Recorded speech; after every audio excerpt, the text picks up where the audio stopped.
আমরা জানি আজকে কারা তাবেদারি করছেন। শেখ হাসিনা যাদের তাবেদারি করতেন তাদের সাথে সখ্যতা কাদের? দুই একটি ইসলামী দল আজকে এটাকে মার্কেটিং করার চেষ্টা করছে, কিন্তু তাদের বলে জিয়াউর রহমান না থাকলে তো আপনারা রাজনীতি করতে পারতেন না। সে জিয়াউর রহমান সংবিধানের মধ্যে আল্লাহর নাম বিসমিল্লাহির রহমানির রহিম সংযোজন করেছে, যিনি সংবিধানের মধ্যে আল্লাহর উপর আস্থা এবং বিশ্বাস তিনি সংবিধান সংযোজিত করেছে। সেই ব্যক্তির দল বিএনপি, যার নেতৃত্ব দেশনেত্রী বেগম খালেদা জিয়া দিয়েছে, যার নেতা ভারপ্রাপ্ত চেয়ারম্যান তারেক রহমান।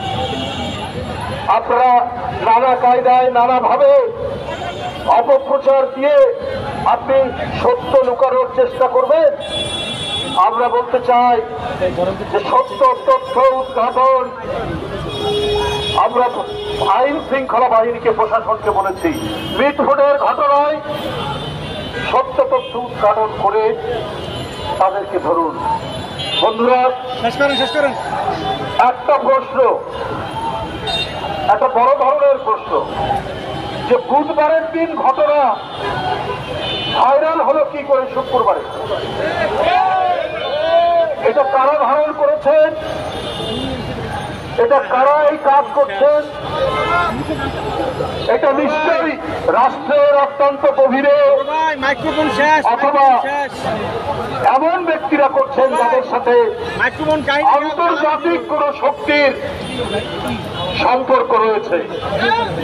5ই আগস্টের পর একটি ইসলামী দলের নেতা বলেছেন আমরা আওয়ামী লীগকে ক্ষমা করে দিব, আমরা পার্শ্ববর্তী দেশ ভারতের সাথে সম্পর্ক উন্নয়ন করব। আমরা কি সেইটার কি আলামত দেখছি? আমরা জানি ওদের কাছে অনেক টাকা আছে, পয়সা আছে। আপনারা কোথায় কি করছেন এইটা তো অজানা থাকবে না। যুবদলের সভাপতি আব্দুল মোনায়েম বলেছে যাদেরকে ওখানে উন্মুক্ত ভাবে সেখানে যে হৃদয় বিদারক ঘটনা, যে নির্মম ভাবে সাগরকে হত্যা করা হলো, ভিডিওতে যাদের ছবি দেখা গেছে তাদের অনেকের নাম আপনার মামলায় এজাহারের মধ্যে নেই, তাদের নামে আসামি করা হয়নি। বিষয়টা তো অত্যন্ত গুরুত্বপূর্ণ, বিষয়টা তো অত্যন্ত গভীর। আজকে তাবেদার শক্তি নতুন ভাবে এই দেশে তৈরি হচ্ছে। টার্গেট জাতীয়তাবাদী শক্তি, টার্গেট তারেক রহমান। এই কারণে এত অপপ্রচার।